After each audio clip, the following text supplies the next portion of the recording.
Anonimni kriptokovanci so dobesedno eksplodirali. No, predvsem Zcash. In kako naprej in seveda, ali se bo to nadaljevalo, si bomo pogledali v tem videu.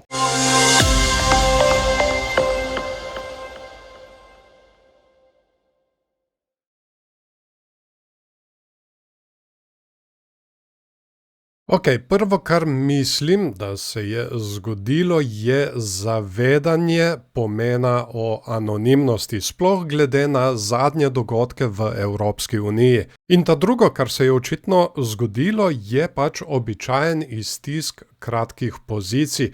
Kaj to mislim?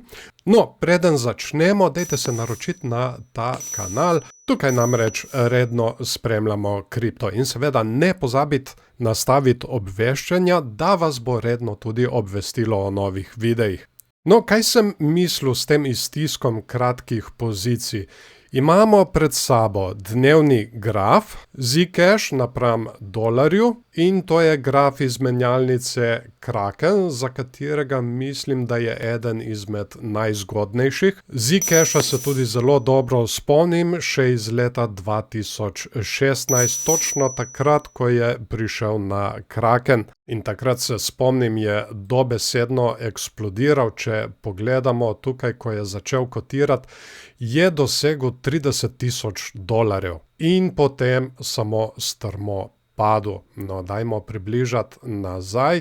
Tukaj smo rekli, da bomo označili tele vrhove. Tako. In tukaj spodaj ste morda že v prejšnjih videih opazili tale zanimivi indikator, ki sem ga pred kratkim spisal.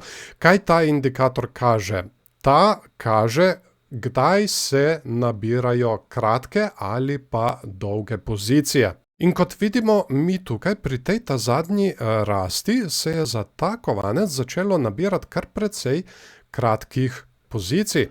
In to je seveda tudi gorivo za nadaljevanje rasti. In še vedno se gibljamo tukaj spodaj v tem področju kratkih pozicij. Kaj se je očitno zgodilo? Ljudje so videli tele vrhove in so mislili, da bi bilo tukaj pametno področje za štimanje kratkih pozicij, ker bi pač od tukaj lahko dobili zavrnitev. No, in kar se je potem zgodilo, je, da so bili kaznovani z nadaljevanjem rasti in tako tudi eliminirani. Poleg tega so očitno videli tudi tole medvedjo divergenco. Tukaj imamo vrh in pa višji vrh, medtem ko RSI je naredil vrh in pa nižji vrh. To medvedjo divergenco smo zdaj z zadnjo rastjo tudi premagali in kar zdaj delamo je, tukaj imamo dno in pa višje dno, čeprav tega še moramo potrditi, medtem ko RSI je pa naredil dno in pa na to nižje dno, kar pomeni skrita bikovska divergenca in seveda možnost nadaljevanja rasti. Ampak, kot sem rekel, tole dno tukaj moramo trenutno še potrditi. Stokastika RSI leze dol v medvedje območje. To tudi želimo videti, da se preobrne nazaj gor in gre nazaj v bikovskega. Je pa Zcash kar precej volatilen, tako da tukaj bo treba kar precej paziti. Opažal sem tudi, da pogosto kar ignorira pravila. Pa dajmo zdaj še pogledati tedenski časovni interval tele divergence. Bom jaz zbrisal, da nas ne bodo motile. In tukaj lahko vidimo pri RSI, da smo dosegli kar veliko prekupljenost. Naredili smo tudi zelo očitno medvedjo divergenco. Tukaj smo imeli en vrh in potem na to kar precej višji vrh.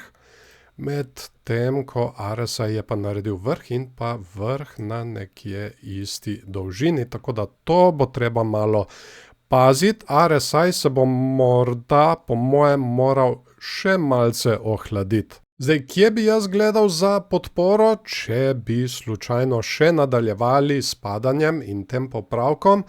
Vsekakor podpora bi bila nekje tukaj na teh treh vrhovih, ki se giblje od 300 pa do 350. Tako da, če se tale skrita bikovska divergenca ne izvede na dnevnem časovnem intervalu, potem bi vsekakor gledal tole podporo. Kot sem že rekel, 300 do 350. Poglejmo si zdaj še drugega, to je XMR ali Monero.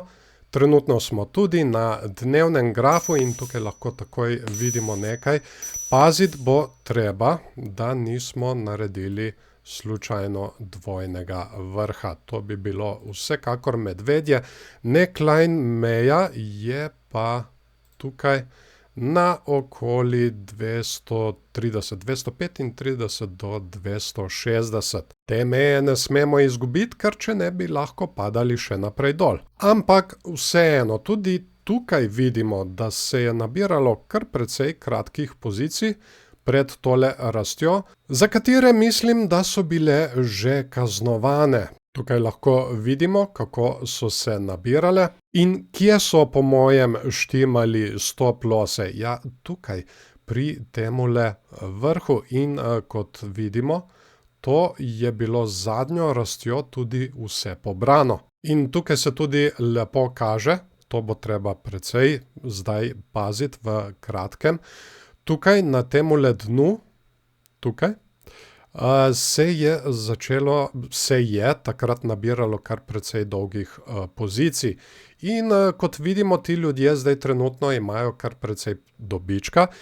In v primeru padca bi mi lahko šli pobirati tele pozicije. Tukaj, torej točno na tem necklineu dvojnega vrha. Drugače RSI trenutno izgleda kar ok, tudi tukaj smo imeli eno medvedjo divergenco, ki smo jo potem za kanček prebili. Tako da bo treba tudi tukaj zdaj spremljati, če bomo slučajno dobili kakšno skrito bikovsko divergenco. V tem primeru bi spremljal ta dva vrhova, da se ju prebije in naredi potem na tej podpori pač podporo in odboj naprej gor. V nasprotnem primeru pa seveda, če padamo naprej dol, imamo tukaj le tole podporo, ki sega od 235 pa vse do 260. Tako da ja, zelo zanimiva situacija, kar se tiče anonimnih kovancev, tako da to bomo vsekakor še spremljali, zato se ne pozabite naročiti na kanal, da ne boste kakšnega videa zamudili. Naj se najprej zahvalim vsem patronom, ki s svojimi prispevki pomagajo pri vzdrževanju tegale kanala. Če želiš morda postati eden izmed njih, so povezave spodaj v opisu tega videa in seveda tudi v pripetem komentarju. Tam se zdaj obetajo dodatne vsebine, jaz upam, da ta plan spravim zdaj čim prej skozi. Poleg tega pa je tukaj tudi spletna trgovina, kjer se je nabralo zdaj že kar nekaj indikatorjev. Imamo naprednejši RSI, naprednejši MFI, RSI, ki se prikazuje direktno na svečkah in pa MFI, ki se prikazuje direktno na svečkah. In poleg tega je tukaj tudi ARI oziroma Asset Rotation Index. To je indikator, ki prikazuje, kam na kriptotrgu se pretaka denar. Ali se pretaka v Bitcoin, ali v altcoine, ali v stablecoine. Ne pozabite dati všeček temu videu, če vam je bil všeč, komentirajte spodaj, kaj si mislite o tej tehnični analizi in pa seveda ne se pozabite naročiti na ta kanal, ker tukaj redno spremljamo kripto in v naslednjem videu bomo pogledali ponovno Kaspo. Tako da ne se pozabite naročiti in nastaviti obveščanje, tako da boste redno tudi obveščeni in se vidimo v naslednjem videu.